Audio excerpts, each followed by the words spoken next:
Institute, Stylet. We are broadcasting spine surgery live to the audience. This morning we're going to be performing a 2-level Duke laser disc repair, cervical, on C3-4, C6-7. Patient with history of prior fusion done elsewhere. Now she has adjacent segment disease above her fusion and below. And she has obviously a short neck. You can see her collarbone. So now we're going to try to access the next disc, which is going to be 6-7. Let's count for them, Monica. Use the mouse on that lateral. Henry, stay on the lateral x-ray. All right, so there's 2. Next, 3. No, the bone. Go to the vertebral body. I count, not you. 3, 4. Keep going where the screw is. 5, 6, 7. So that disc space down there is what we're targeting next. Monica, I need you to get that disc space in a little bit more centered view. I need to see the bottom disc. There you go. That's perfect right there. Okay, that's really good. All right, that's going to be our best shot. And now we're going to try to access that disc space. Again, in a patient with a thick neck and basically short neck, broad shoulders, it makes it very, very difficult. But we'll try. Shot. It's not terrible. Everybody give me some shoulder pull. And I'm going to need an AP in a minute. Shot. That's probably the best I'm going to do. Give me an AP real quick. Quick shot. That looks good. Back to a lateral.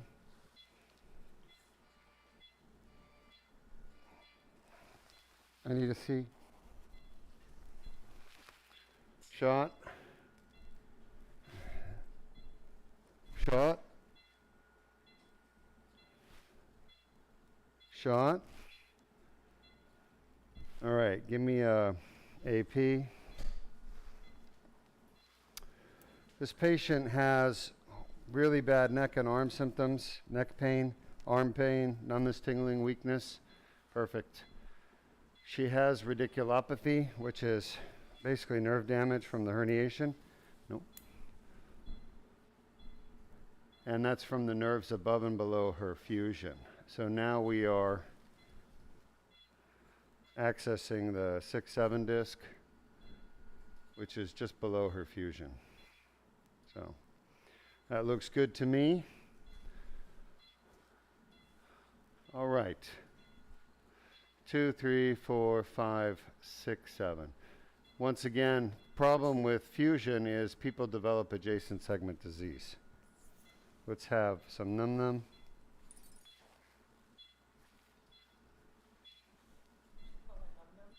Yeah. Let's see the AP view again. I'm just giving a little local anesthetic.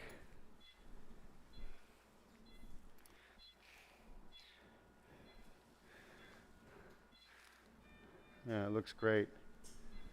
So we enter the disc at 6-7 in the midline and go off to the right, which is where her right arm symptoms are from the herniations.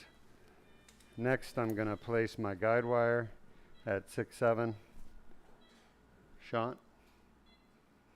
We've already numbed up the skin. And we haven't done our discogram. No. Yeah, so we don't have the blue dye today, so we're just doing shot. We're doing a discogram with omnipaque shot. It should be, there we go. You can see the tear. Show us the tear. No. Yeah. There's the tear where the arrow is. Henry, you see that? And you can see the herniation there. Yes, we do. Yeah. Fine. Stay there. Why am I having trouble? Shot.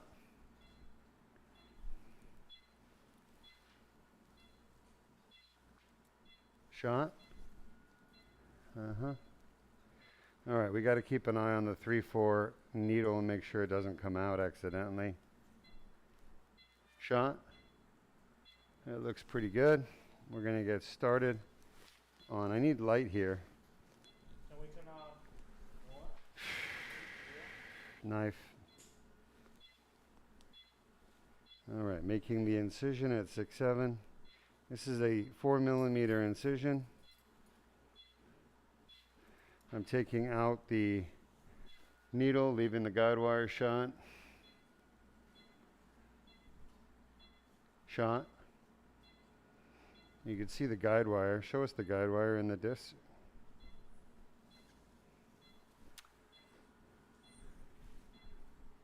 That's, yeah, there you go. Good job. Thank you, Monica. Now I'm coming down the guide wire with my dilator. This is going to spread the tissues apart, and rather than cutting, since we're not cutting anything inside, internally, good job, we're not damaging anything. Okay? We're not damaging any tissues. The skin itself is a very good barrier. It's solid surface. It's continuous between the cells called epithelial cells, and it creates a impenetrable membrane to things like infection, AP. But underneath the skin, your tissues below the skin are fibrous, meaning they're made with fibers that run longitudinally. Perfect. You can see the tip of the dilator is right in the center of the spine. It's where we want it to be. You can see the esophagus is moved over. We moved it over successfully. All right, now I'm going to enter this disc. So the point about fibers is just like your shirt. If you take a pin and pin it through your shirt, you are not cutting your fibers. You're basically spreading them apart. And that's what this surgery does. It spreads apart the fibers. So the only damage is really to the skin, where we make a 4mm incision. The rest of your body is not damaged at all by this surgery. So if you do a ACDF or you do any other type of surgery, you're doing an open surgery. You're cutting not just the skin, and you're cutting it big, but you're also cutting everything below the skin, right? So if you think about it, if you're cutting everything below the skin, you're creating a massive amount of trauma to the human body during surgery. And that's the way things have been done for the last 80 years. Surgeons have been traumatizing the tissues below the skin surface just because that's the only way we knew how to do it. Then the Koreans, South Koreans, Dr. Sang-Ho Lee and Dr. Gun Choi in the cervical spine developed a technique, endoscopic technique that I'm using right now, where instead of cutting the patient open, we're just basically spreading the tissues on a very small scale to expose the herniation. New tube. A little distraction. I need you to give me a little inline traction. Blood pressure is good. Ready? Yep. Shot. I felt it. It went. That was very nice. A little more, and we'll be done. Just about there. That looks pretty damn good to me, Luis. What do you think? I think we can get a little bit better. Give me another millimeter. Every millimeter counts, shot. So I got to go first with my dilator. Yep. And then I'm going to bring behind the dilator, over the dilator, the tube. Shot. That's it. Good job. Take it out. Let's get the fluoro out. Wait, one shot. Let's show the audience where the end of the tube is. So with the endoscopic technique, no, you got to get a shot, okay? With the endoscopic technique, you can see the end of the tube is right at the back of the disc where the herniation is. And not only did the tube get to the back of the disc where the herniation is, there's a tear in the back of the disc called an annular tear. We're going to clean the tear so that it can heal itself. We're also going to with the tube, spread apart the bones so that the bones spread apart a little bit and open up the back of the disc space so I can actually get in there with a laser and clean it out. All right, let's show our audience, Henry, if you don't mind, the video that explains how a herniated disc causes neck pain.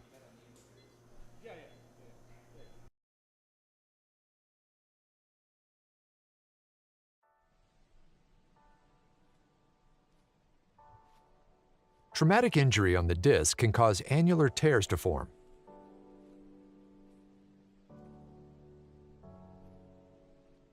Pressure on the disc causes herniation of the nucleus pulpus through the annular tear.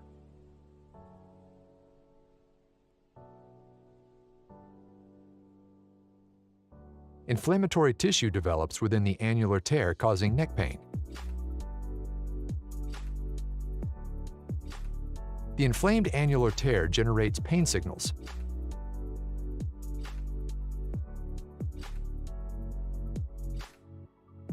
Additional injuries can cause worsening symptoms.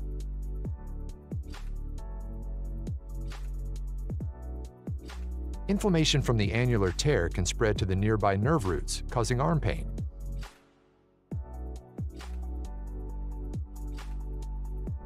Pain signals travel up the nerves to the brain, causing localized neck pain.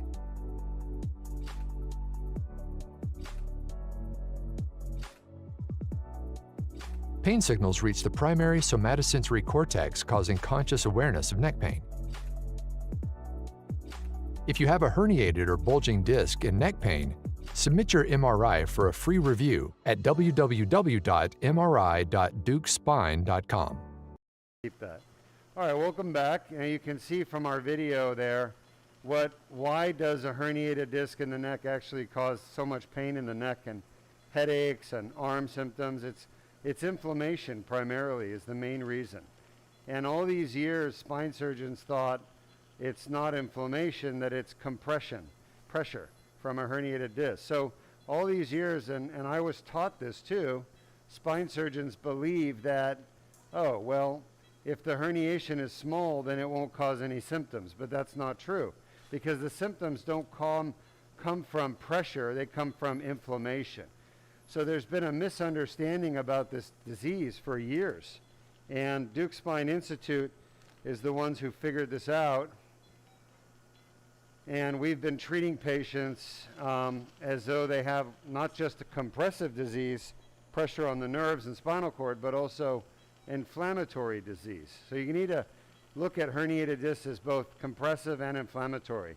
So everyone in spine surgery talks about decompression, decompression, decompression, but that's only a small part of the actual story. Patient symptoms are primarily inflammatory, and that's why epidural steroid injections actually help alleviate symptoms temporarily. The problem is they wear off, and then the patient's symptoms come right back. So what we've learned is that by removing the herniation endoscopically and, more importantly, cleaning up the annular tear, we're able to eliminate symptoms from a herniated disc and a bulging disc or degenerated disc. Now, this patient has degenerative disc disease. She has herniated discs. She's got bulging discs. She's got annular tears. She's got stenosis. And she's got all of those at the C6-7 disc. So she doesn't just have one problem. She has multiple problems, multiple structural problems. And then she's got physiological problems, which are her pain in her neck, headaches, arm pain. So our target today is to clean this tear with the laser, remove the herniations. That's what we're doing right now. You can see that. And when we're done, I expect her neck pain to be gone, and I expect her headaches and symptoms to be gone. These are bone spurs, by the way, right now that I'm blasting with the laser. You can see how easy the laser removes bone spurs. Okay? A lot of people don't know that. They think lasers cannot remove bone spurs, but they can. You can see the posterior longitudinal ligament fibers there below the laser. And you can see how easy the laser can remove not just the herniation, but this is scar tissue from the herniation right there. Okay? You can see the fibers of the PLL. They're very pretty. They're running left to right there, and you can see bits of herniation in between them, meaning that the herniation went through the PLL to the epidural space where the spinal cord is. Okay?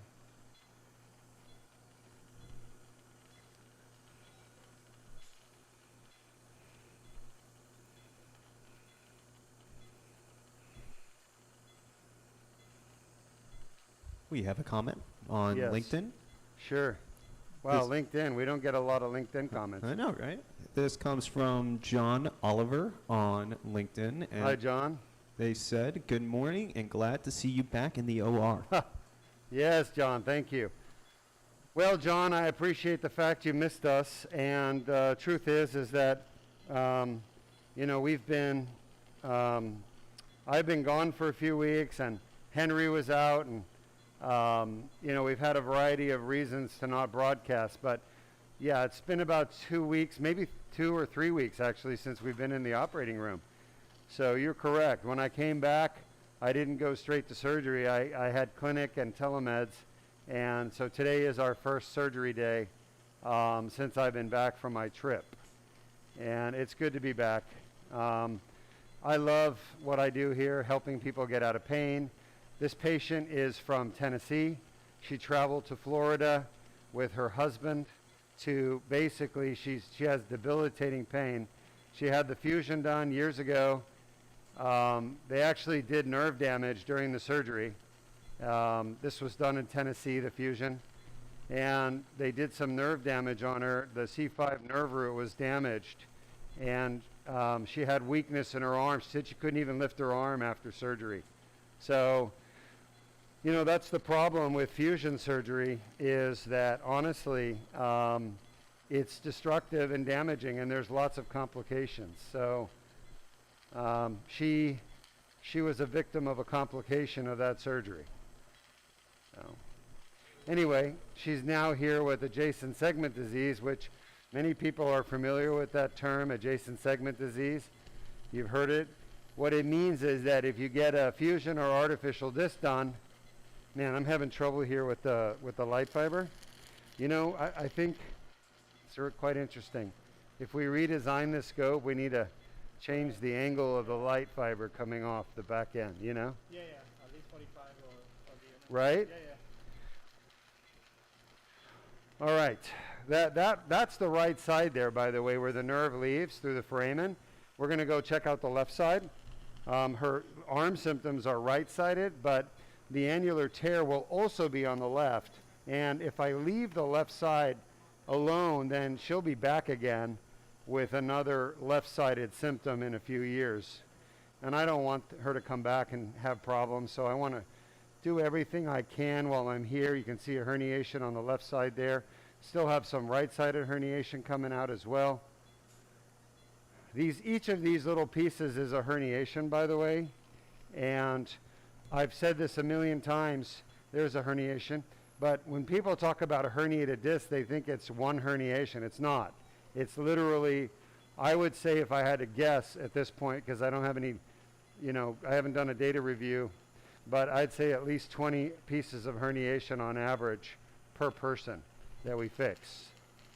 And of course, the longer they've had their herniated disc, and the more active they are, the more herniations they're going to have. So every time your back or neck flares up, it's another herniation. So the reason why people get herniations is the tear in the back of the disc, called the annular tear, is like an open door. It's allowing all these pieces of disc material just to keep herniating out. So what we're doing today is we're going to clean that tear up so that it'll close. And that's what I expect to happen with her. It takes a year to fully close the tear. The reason is that the disc itself is not very vascular. If you look at the disc right here, right, what do you notice? There's no red. There's no blood supply. There's no blood vessels. Okay, if there were blood vessels, you would see them. So the disc is avascular, meaning it doesn't have a blood supply. And because the disc is avascular, it doesn't have a blood supply, it heals very, very, very slowly. And that's in everybody. So disc injuries are unique in that they're really hard to heal from. I don't see any more herniation. I think we're just about done here. I'm going to pull the tube back a little bit so I can get a better run at this foramen on the right. I want to make, these are bone spurs, by the way, that I'm removing right here. People ask me, can the laser remove bone spurs? Oh yeah. Can a June bug dance? I don't know, can a June bug dance? I think it can. Gotta have some fun here. Just about done. This looks like another piece of herniation right on the side of the tube. We'll get out as well. So I don't know how many you counted, but I counted at least 15 pieces of herniation here. And like I said, the average is probably around 20 that I've seen, if I had to guesstimate. I would love somebody to come and do some research here and go back and look at all these videos and basically count up the number of herniations they can count. And we'll do a study where we can publish the results. But so far so good. We're pretty much done. I'm just cleaning up the last bits and pieces, and I'm very happy with the way the surgery has gone. We're fortunate because people with thick necks, she does have a thick neck, they are hard to get in and get those discs out, those herniations out. Not the disc, but the herniation. Their necks are just so thick. See all the pieces of herniation. Now these pieces are not up against the spinal cord. They're kind of behind, but I'm getting them out because the problem is after I leave, they could go and herniate, and I don't want that to happen. So, yep, just about done. Happy with that. Looks good. All right. So, did we run the video yet showing how the Duke laser disc repair works? Not yet, just neck pain. Let's do that one. Copy And that. then after that, we can take questions if there are any. Copy that. But we're done with 6-7, C6-7. Disc herniations are a common cause of chronic neck pain.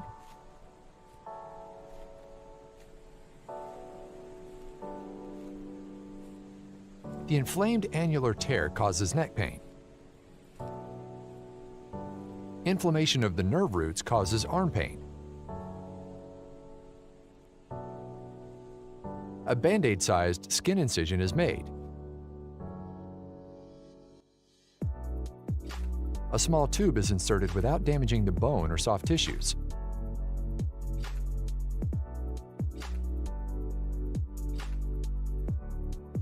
The laser removes the herniation and debrides the annular tear.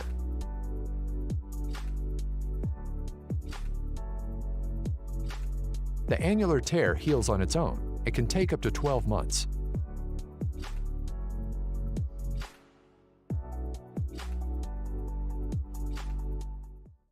If you have a herniated or bulging disc and neck pain, submit your MRI for a free review at www.mri.dukespine.com. Okay, so you've seen from our video here just how to repair a herniated disc. For years, all we had as doctors was invasive surgery procedures like anterior cervical discectomy and fusion, or ACDF, or anterior cervical discectomy and arthroplasty, which is a total disc replacement, or a posterior cervical laminectomy or foraminotomy. All of these surgeries are massively destructive to the patient's body.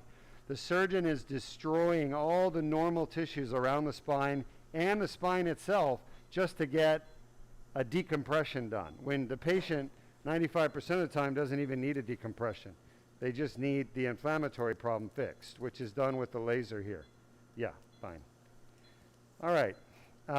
Point is, now with endoscopic spine technologies and the Duke laser disc repair shot, we're able to fix people's symptoms of inflammation from a herniated disc without open surgery. And Duke Spine Institute is the world's leading pioneers in this technology. We're going to do a discogram here, shot. All right, inject a little dye, shot. And there's the tear. Show us the tear in the back of the disc we talk about all the time. Show us the tear. Yeah, where's the arrow? So the arrow is temperamental. It comes and goes.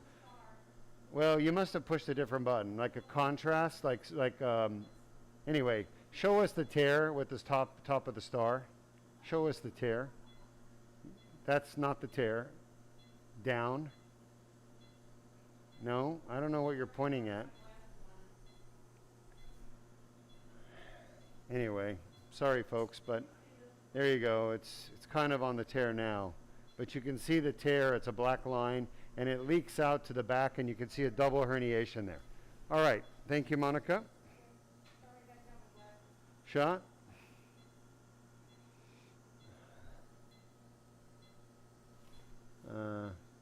Shot. All right. So I'm planting the guide wire. Shot. And then we will do the injection again into the tissues. Oh, by the way, Luis, I was talking to Patel about, yeah, the X-Bro. I mean, we must have a lot of those bottles, right? I mean, we can use it before it's expired. So. Right? Because I'm not really doing fusion so much anymore. Might as well use it and see if it helps with the knees. Shot? All right, any questions from our audience? Shot? Oh yeah, look at that. The guide wire is right there at the back of the disc. No current questions. Shot? All right, our audience knows everything. I love it. That's my favorite audience. We've already done a Duke plasma rhizotomy on this young lady. Shot? So she had not just a herniated disc above and below her fusion, but she also had, shot, a facet joint pain, like with rotation of her head turning to the right. She had a horrible, horrible pain. I need you to keep taking shots as I look up, all right? Do you see how I move my hand? And then I stop and look. That's your cue to take a shot, rather than me stop talking and teaching and have to tell you to take a shot. Okay? Very good. All right, now we need an AP. So we have already done her Duke plasma rhizotomy, which is where I treated her facet pain. If you go to most pain management doctors are the ones who treat facet joint pain. And the technology they have available to them is called radiofrequency ablation. And look at that. Oh, that's beautiful. That's a great picture there. Show us the tear on both sides. You can see a double tear and a double herniation. Just outline the tear. You guys see that on the back of the disc there at 3-4? Yes, we do.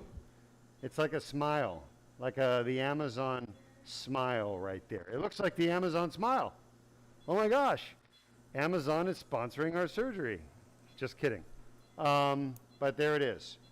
So that should not be there. In a normal discogram, the dye will stay in the center, and it will not leave through the sides and the back. That shows you there's a big tear in the back of the disc. And that's the cause of her symptoms. Take it out. All right, we're advancing the dilator through the disc. Do we get sponsorship from Amazon? Just kidding. It's a bit humorous to think about. Nobody's going to sponsor us. But it's part of my delusions of grandeur. Kind of like a NASCAR track, you know, a race. Monica, you're killing me.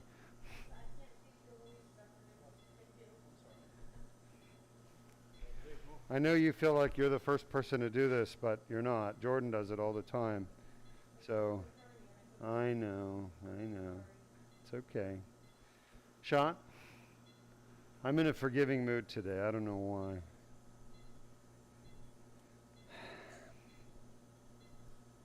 So I'm bouncing. There we go. Shot? All right. So I'm pretty much, there's some scar tissue here, and that's why it's bleeding a little bit, by the way. You're wondering, hey, huh? Yeah, let me just bang this in a little. Shot. I don't think we're going to need inline because this disc is not as degenerated and collapsed. I think we're okay. Now I'm going to advance the tube. Shot. And as you do this, you have to really watch carefully because as you see the dilator is moving back We don't want that. I'm going to have to re-advance it. Okay, so let's go back and re-advance the dilator.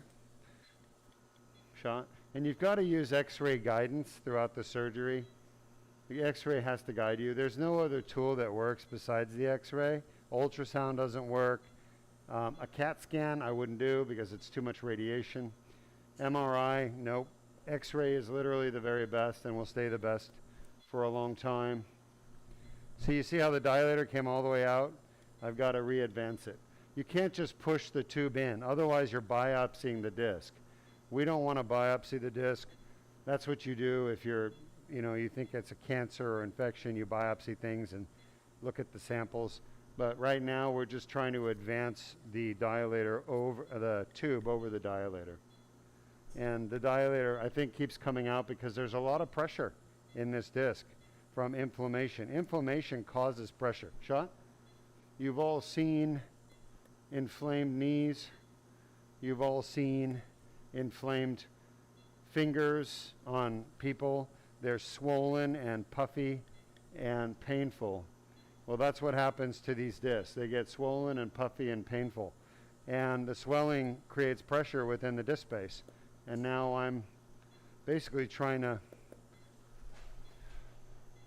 get my instruments into that disc space that's under pressure from all the inflammation from the annular tear, which you saw earlier. Questions? No current questions. All right. So far, everything is going well for her. She's going to look like she came to Florida and got bitten by a vampire. Okay, the first incision you can see right there. There's a tiny little hole. It's 4 millimeters. Yes, thank you. So Luis, Jimmy rigged or MacGyvered a little band of there so I could put some pressure. Again, that's venous bleeding, not arterial. And venous bleeding is always slower. And you could see deoxygenated blood, which is darker, versus arterial bleeding, which is usually oxygenated blood. All right, I need to see the monitor. Yep, that's good, thank you. Lights are on in the scope. All right. I don't know, I think I'm okay. It is odd, isn't it? But anyway, here's the first of our herniations. Any questions from the audience? No current questions. So let's talk about this procedure, the Duke laser disc repair. It's an endoscopic surgery. It's done with a 4 millimeter incision in the neck, 4 millimeter in the thoracic, and 7 millimeter in the lower back. The endoscopic procedure does not cause any trauma or damage below the skin. It basically separates the tissues. Once in a while we'll hit a little vein, so you get a little venous bleeding. But in general, there's no bleeding, there's no scar tissue, there's no damage to your normal spine like other surgeries do. So there are many advantages of the Duke laser disc repair compared to other types of invasive spine surgery like artificial disc, anterior cervical discectomy and fusion. All those surgeries cause so much trauma for the patients that when the patients wake up from surgery, they're doped up on powerful painkillers for months. They're taking Percocets and oxycodones and all kinds of painkillers. With the Duke laser disc repair, since we're not doing any damage inside your body, there's no need for painkillers. Our patients will take a Tylenol or one muscle relaxer the night of surgery, and that's it. And they don't even really need that. So this is a painless, relatively painless surgery in terms of the recovery afterwards. But of course, the surgery itself, patients are asleep for because they wouldn't tolerate having a metal tube stuck in their neck. Nobody would. Now, that was part of the problem with the Koreans, is when they developed this surgery, the endoscopic procedure, they did it for different reasons, but they did it for basically radiculopathy, which is a pinched nerve. And the problem was the Koreans, unfortunately, kept their patients awake during the surgery. And I've watched those surgeries in the very beginning when I was learning the technique from the Koreans, from Dr. Sang-Ho Lee. And my God, the patients were thrashing around on the operating table, literally thrashing around. This was like many years ago when I watched this, like 2007. So no sedation? Oh, they use sedation. They use propofol sedation to put the needle in, but no chemical paralysis, so the muscles were spasming. And then once the patient got light enough and they wanted the patient awake, because what their theory, so it's a completely different indication. They were doing it for radiculopathy, arm symptoms. So they want the patient to tell them, my arm symptoms are gone. So there's this surgery happening with a metal tube in the patient's neck. She's thrashing around. They're yelling at her in Korean saying, are your arm symptoms gone? And she's like miserable and she's confused from all the drugs and thrashing around. I mean, that's how you get an injury to the spinal cord, and that's what happened. They got spinal cord injuries, they got nerve damage. So I learned from their mistakes, and I said, okay, we're going to put our patients to sleep. You know, I'm not worried if arm symptoms are going to be gone, because they're going to be gone. I'm going to make sure I take out all the herniation, and if I do that, their arm symptoms will be gone. So they want real-time data during surgery that the arm symptoms are gone, and I'm like, no, I'm just going to clean it all up and make sure that the herniation's gone, therefore the arm symptoms should be gone. So it's a very different philosophy of treatment, but mine is much safer, and we've never had a spinal cord injury or a nerve damage during my procedures. So I think for some reason, you know, Sang-Ho Lee, I have a lot of respect for him, but I can't understand why he would do that. Honestly, can't understand why he would do that. It just seemed smarter to put the patients to sleep. Now, maybe, I don't know, you know, obviously he's a great surgeon and a great doctor. I have a lot of respect. He taught me the endoscopic technique, but I improved upon what they did and I made it a lot better. And he's retired now. He doesn't even operate anymore. He's got, I think, 7 hospitals in Korea. Look at that herniation that came out of there. You guys see that? Yes, Out we of do. that little crack right there. That's a tear within the posterior longitudinal ligament. And those pieces of herniation you see deep to it that are wiggling around in there, they're sitting up against the spinal cord. So I've got to very carefully remove them as best I can without damaging her spinal cord. But that's the most delicate. Look at that. It just came out. You guys see that? It just literally flew out of there. So the reason why it does that is the laser, and everyone, you know, that doesn't use a laser, which is everyone else, the laser I use for several reasons. One, it is extremely precise, more precise than any other instrument in the world in medicine. It is precise. There's nothing as precise as a laser. So there's no damage to structures around because the laser is so precise. Look at the herniation crawling out of that hole. Luis, you got to see that. It just came. Look at that. Boom. And it can't even get out. It's too big. So I'm breaking it into little pieces so it can come out. So number one, the laser is the most precise surgical instrument. But it's not precise unless you use it endoscopically, like I am, where you can watch. I want you to understand the width of that laser right there is 0.5 millimeter.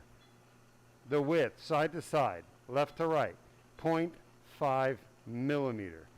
And the therapeutic effect of the laser coming out the tip is basically less than 0.5. So it's smaller than 0.5. You understand what I'm saying? It's more precise than any surgical tool in the world. So that's number one. Look at another herniation. Number two, it's like a bag of herniations there sitting up against the spinal cord. There. Number two, the laser uses a pulse wave. It creates literally a pressure wave, and you can see everything dancing. That dancing is from the laser. If I stop pushing the pedal for the laser, things stop dancing. And then when I put it back on, they dance. That's because the laser that I use, and this is the Duke Laser Disc Repair, it creates a pressure wave that pushes out the herniations, like right there. Another one just came out, okay? So, and the third thing it does is it vaporizes tissue. So it's precise, it vaporizes, breaks up into little pieces, and it uses a pressure wave to shake things out. Then that's what I created with this procedure. The Koreans didn't do this, I did it. So I took their technology and I made it better, okay? And that's really what the Duke laser disc repair is. It's endoscopic spine surgery, but done with a laser and done endoscopically. So you have all that precision, you have the no damage to tissues in the body, you have the very quick recovery of 1 hour in your home, no hospitalization. And because we're not tearing up this disc, trying to get the herniation out like an ACDF does, there's no need to do a fusion or put a piece of metal in there. You're not creating instability. People have been misled, they've been lied to by doctors, by society, by medicine, to believe that their herniated disc is unstable. All right, so the true definition of instability per White and Punjabi is that severe pain or neurological deficit that starts up when you basically have normal physiological loads to your spine. So yes, these people all have instability, but the instability is the pain and neurological deficit with normal physiological loads. So with this surgery, we're getting rid of their pain, we're getting rid of their weakness, numbness, tingling in the arm over time. Therefore, we are stabilizing their spine. A lot of people think you need to fuse to stabilize. You don't. You need the right treatment to stabilize. So I've personally done 1,000 ACDFs and artificial discs combined in my lifetime, in my career. So it's not like I'm a doctor that am not able to do them. I do them, I've done thousands.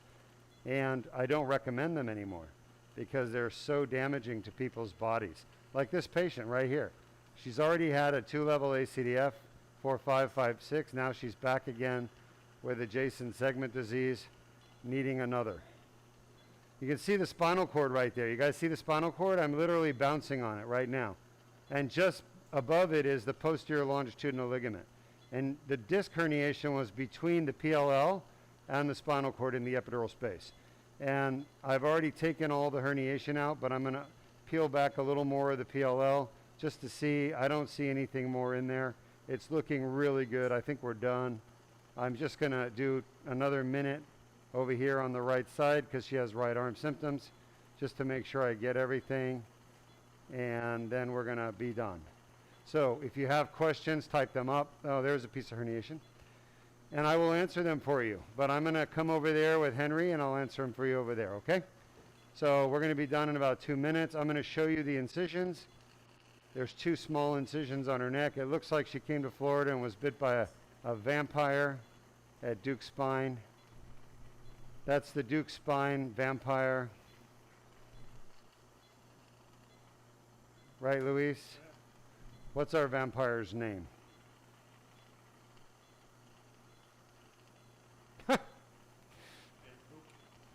Oh, Duke. I like it. I like it. I'm going to flip and we'll take a look at the other side.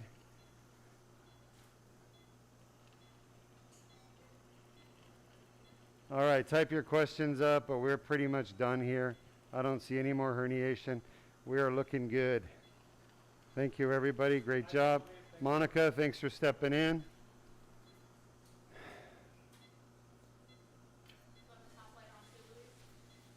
Yes, please. Yeah, thank you. So a little betadine. We've never had an infection from our patient in the cervical spine. We've had 1 lumbar infection to date. That's our only complication in 16 years.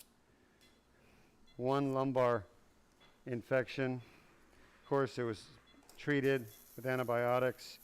It's unfortunate that we had it, but 16 years of doing this surgery, we've had no complications except for the infection. All right. Coming out with the tube. Oh yeah, very nice. Very nice. Okay, I'm putting pressure on the incisions, and I'm going to show you in just a minute. Henry will show the camera onto the incisions. You can see 2 4-millimeter incisions. Literally looks like a vampire with a bad dentist took a bite of her neck. Right? Look at that. Bam. See it, Hen? Yes, we do. And that bleeding again is just a little bit of venous bleeding. So I think our blood loss is about 2 cc's for the surgery. And Luis will hold pressure and then put some steri strips on. Well, when you're ready, I got it, when you're ready. So go ahead and type up your questions for me. I'm gonna come do a live Q&A. But this lady's surgery went beautifully. She's from Tennessee. She flew into Orlando with her husband, and she's been suffering with neck pain, right arm numbness, tingling, weakness from irritated nerve roots. And we just fixed that for her today. You ready? Thank you, Luis. Thank you, everybody. Thanks, Oscar. Good job. And go ahead and cut me out, and I'll be there in a few minutes.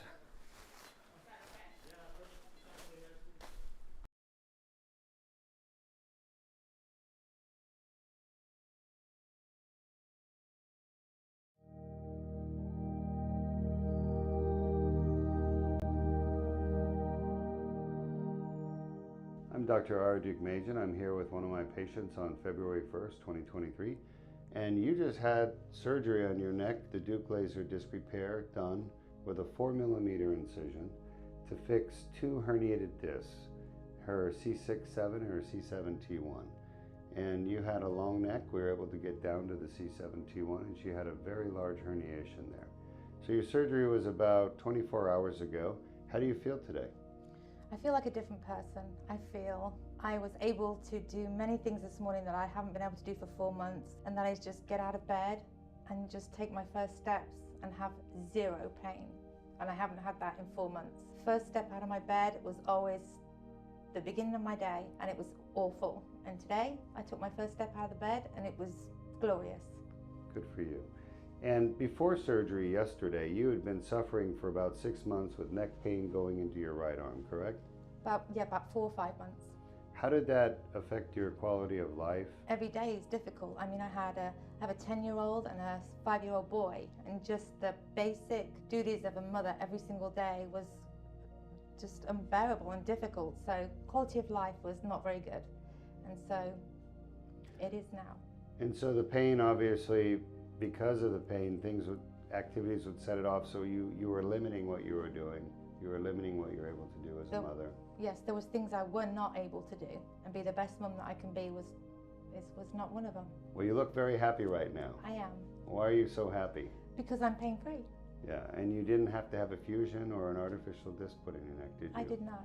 Did anyone offer those surgeries to you? I did. I was offered those surgeries. I was told that I needed a fusion, the possibility of disc replacement in 1 or 2 years down the road, but it was my decision to go in and have those taken care of if I wanted to. But there was also a possibility that once the doctor got in, that he could not replace those 2 discs, so he'd have to fuse those 2.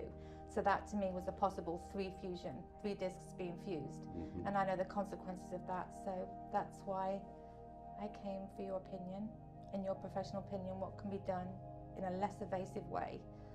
Or that was an option for me, and here I am. And I'm really happy it worked out for you. You can see in the video, we were able to get down to C7-T1, which is really a first endoscopically. And, because you had that nice long neck, we were able to do it. And there was huge pieces of herniation down there. Your other disc was more degenerated, and we were still able to get that fixed as well. So I'm very happy you're doing well. What's life going to be like now that your neck is fixed? My quality of life is just going to be a lot better than what it was. I'm going to take it easy, and I know that I need to take it easy, and I'm going to be careful, but I'm going to wake up with a smile on my face now instead of tears. Well, congratulations. Thank you so much. Is there anything else you want to tell your fans out there? Come see Dr. Duke. He'll fix your pain and make you walk out with a smile on your face. Excellent. All right. Good to see you. Thank you. Thank you so much. Welcome.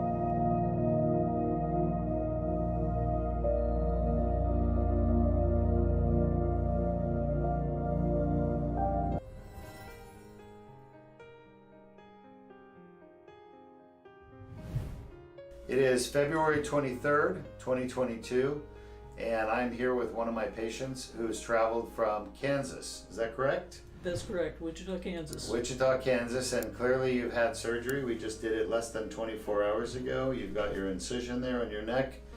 How are you feeling today? Much better. much, much better. 26 years ago, I had a fusion of C6 and 7. They told me in Wichita that I would need to have fusions of C4 and 5 and C5 and 6. They set up the surgery for the 23rd March, and I'm going, I can't wait that long. This thing hurts, it's killing me, I cannot sleep, and so on. My husband Dale did a whole batch of research online, and he says, I want you to be able to move your neck after surgery. Yes. And I did a he lot did a of Googling. lot of research, and we found Dr. Duke to be a man of integrity. He films all of his surgeries, he puts many of them online, and you can see for yourself all the good work that he's doing, and that he really, really likes to help people. What he does is generally not covered by Medicare and not covered by some other insurances, but it very well should be, because it really helps people. So what was life like for you before surgery?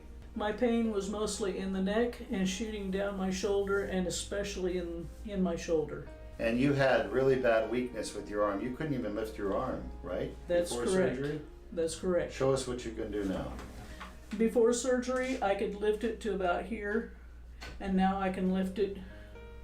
All the Yeah, way up. just the next day, right You couldn't after. do that before.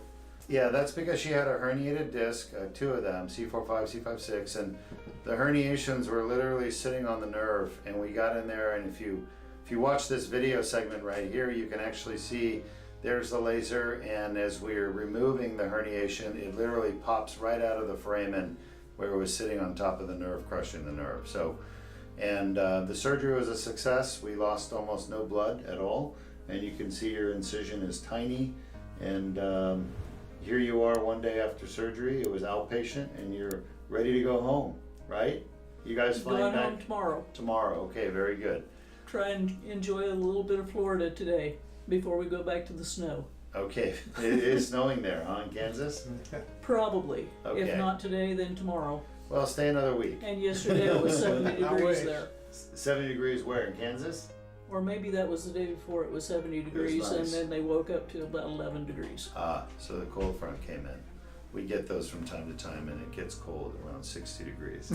Well, most of the time it's very pretty here in Florida.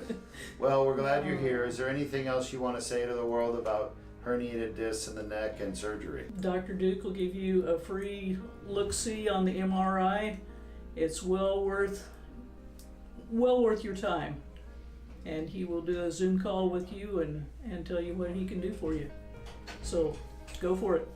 I said that it was so important that I said I'd pay for it. You know, because we got a little bit of a nest egg, and sure it's going to cost a little bit, but it was worth it because we got results. I mean, that's amazing. Your health is the most important thing in the world, people's health. So You can't take it with you when you yeah. pass away. All right, folks. We'll have a safe travels back. Thank Great you. to see you. Glad we can help you out. That's a nice. Thank you. That's a nice shake.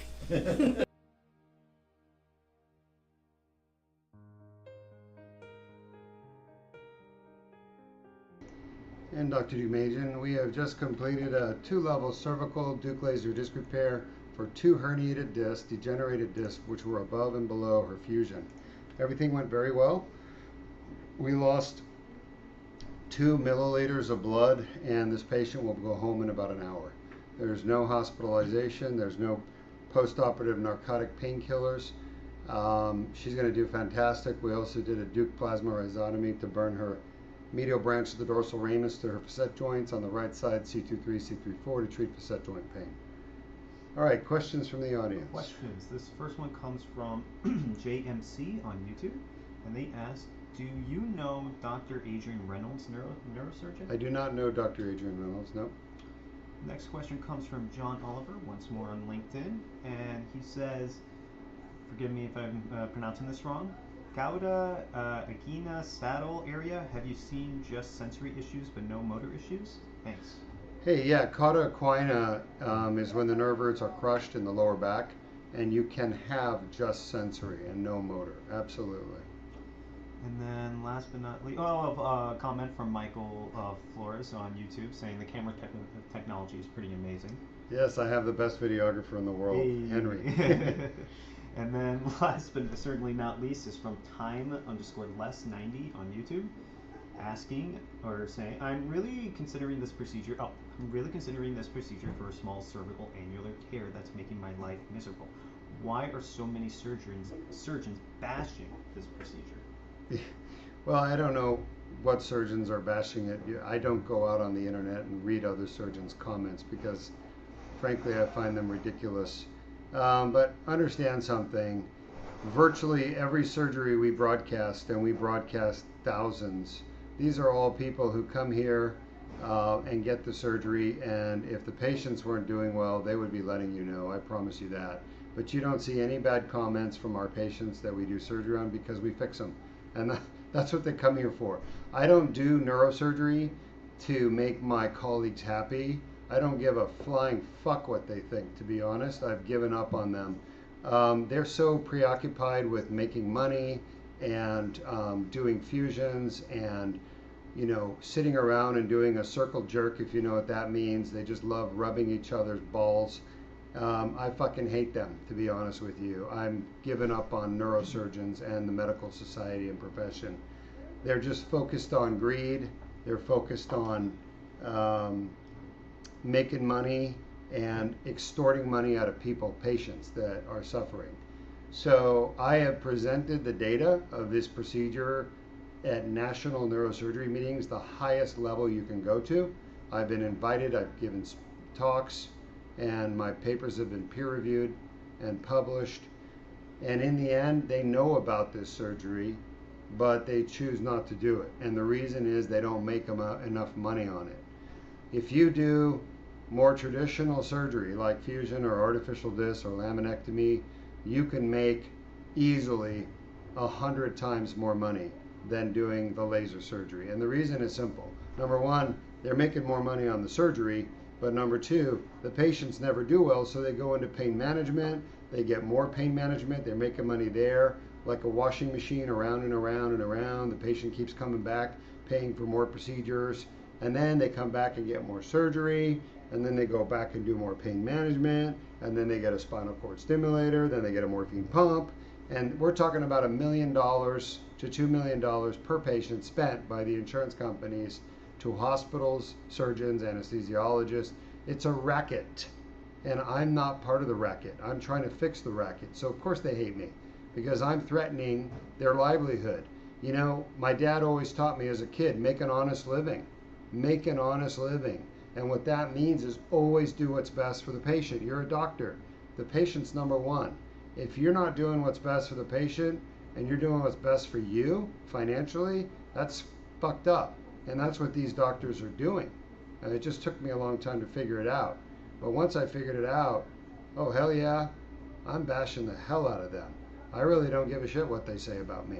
What matters to me is what my patients say about me. Remember that. It's what's most important. And that was it. Have a great day. We'll be back in 30 minutes for a Duke plasma rhizotomy thoracic. This patient has thoracic facet joint pain, and facet joints are these little joints here in the back of your spine.